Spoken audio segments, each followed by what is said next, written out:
Всім привіт! Корисний і хрусткий хліб на заквасці Левіто Мадре. Рецепт наскільки простий, що повторюючи його, приготує навіть новачок. Для рецепту потрібна активна закваска Левіто Мадре.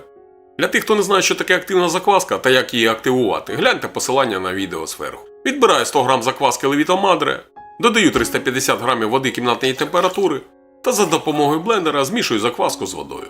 Якщо немає блендера, просто розімніть виделкою або руками. За допомогою блендера це набагато швидше і легше.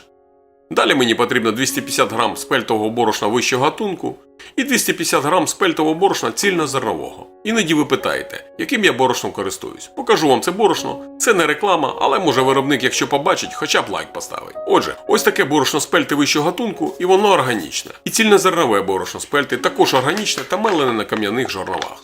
При такому помолі зерно не перегрівається, зберігається оболонка та його зародок, тому борошно втрачає мінімум поживних властивостей. В ньому залишається більше клітковини, мінералів, і природного смаку зерна, що, звісно, добре впливає на якість тіста, і, звісно ж, на аромат готового хліба. Мені воно дуже подобається. Це давній різновид пшениці, менш селекціонований, ніж сучасна м'яка пшениця, та має щільну оболонку зерна, тому краще захищений від зовнішніх впливів. Замісив тісто до повного зволоження і залишаю його на аутоліз на 1 годину. Після аутолізу додаю 10 г солі та переходжу до основного замісу. Зверніть увагу, що тісто зі спельти не любить агресивного вимішування. Я замішую обережно, до однорідності, щоб клейковина почала працювати, але без зайвого напруження тіста. Тісто стає м'яким, піддатливим і гладким. Якщо ви вмішуєте занадто довго, тісто може почати рватися. Тому тут важливо відчути ось цей момент. Цей етап ключовий для структури м'якуша, а також для аромату майбутнього хліба. Після замісу залишаю тісто відпочивати на 30 хвилин при кімнатній температурі, а вона у мене зараз 21 градус. Пройшло 30 хвилин, буду робити перше складання. Такими рухами по колу кілька разів. І хочу щиро подякувати моїм спонсорам каналу за підтримку. Саме завдяки вам я можу спокійно розвиватися далі і знімати для вас нові, перевірені рецепти випічки на заквасці. А якщо вам близький мій формат і вам подобається те, що я роблю, ви також можете приєднатись і стати спонсором каналу. Кнопка спонсорства знаходиться під відео. А імена моїх спонсорів ви зараз бачите на екрані. І звісно, дякую кожному з вас за коментарі, лайки та підписки. Ваша підтримка для мене дуже цінна і важлива. Отже, пройшло ще 30 хвилин, роблю друге складання, точно так само, як і перше. Складаю кілька разів по колу, підвертаю тісто під себе і знову залишаю при кімнатній температурі на 30 хвилин. Якщо ви звернули увагу, хто дивиться мене постійно, то я майже в кожному відео наголошую на температурі, адже це один із важливих моментів.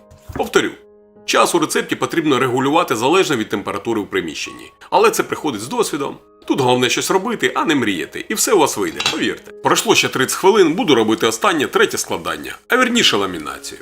А хто не знає, як робити ламінацію, подивитесь, як це просто. У хлібі на заквасці ламінація допомагає зміцнити клейковину слабшого борошна, наприклад, спельтового. Вона робить тісто більш повітряним, забезпечує рівномірну структуру м'якуша і дозволяє отримати хліб м'який всередині та хрусткий зовні. Ось так, переклав тісто на стіл, килимок трішки зволожив водою, розтягнув тісто на весь килимок, розмір килимка 60х40. І тепер складаю та скручую, як на відео.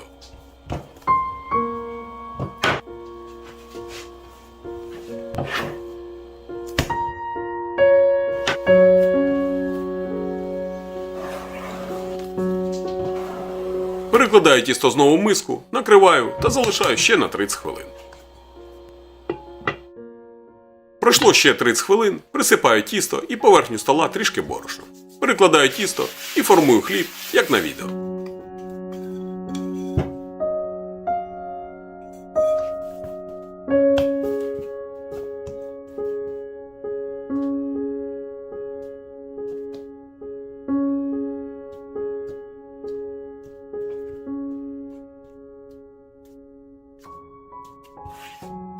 Скручую тісто ось так, з невеличкою натяжкою.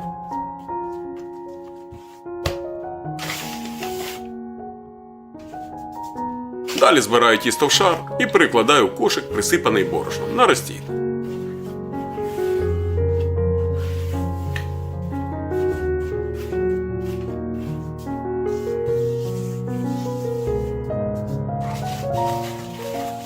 Якщо потрібно, ще трішки защіпую краї. Присипаю зверху трохи борошном і накриваю пакетом. Ось бачите, як усе просто. Якщо немає кошика, теж не біда, можна залишити тісто на розтійку і в глибокій мисці, накривши її звичайним пакетом. Якщо буде потрібна закваска або допомога, пишіть. Посилання залишу в описі під відео. Залишаю тісто на розстійку при кімнатній температурі на 1,5-2 години. Пройшло 2 години, температура, нагадаю, 21 градус на кухні. Відправляю хліб на холодну ферментацію в холодильник на 12 годин. Пройшло 12 годин і подивіться, як виросло тісто. Ідеально вибродило. Присипаю зовсім трохи борошном, перекладаю на пергаментний папір. Далі зволожую водою і присипаю кунжутом. Це не обов'язково, за вашим смаком. Я просто обожнюю аромат смаженого кунжуту. А також кунжутну халву власного приготування. А вам як подобається кунжут? Напишіть у коментарях.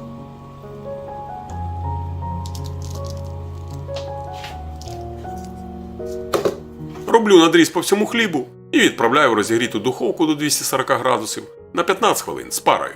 Далі знижаю температуру до 200 градусів, прибираю пару і випікаю ще так 20 хвилин.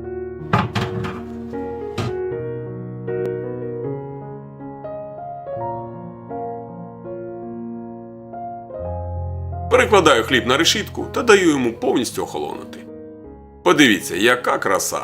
Розкриття чудове і по-іншому тут бути не може. Адже, по-перше, хліб частково на цільнозерновому спельтовому борошні, а по-друге, він повністю вибродив. І це прекрасно. Який аромат! Обожнюю цей запах свіжого хліба з насінням. У розрізі хліб також відмінний. І що дуже важливо, цей хліб без дріжджів, на якісному, корисному борошні, без складу на аркуш А4, усього лише борошно, вода і сіль. І все це без проблем можна приготувати вдома, потрібно лише ваше бажання. А коли я чую, як пекарі розповідають, що дива не буває, і вони використовують у випічці і закваску, і дріжджі, я просто перемикаю далі. Все просто і на поверхні. Друзі, бажаю всім вдалої, ароматної та здорової випічки. Дякую всім за перегляд, підписуйтесь, коментуйте, ставте лайки і до зустрічі в наступних відео.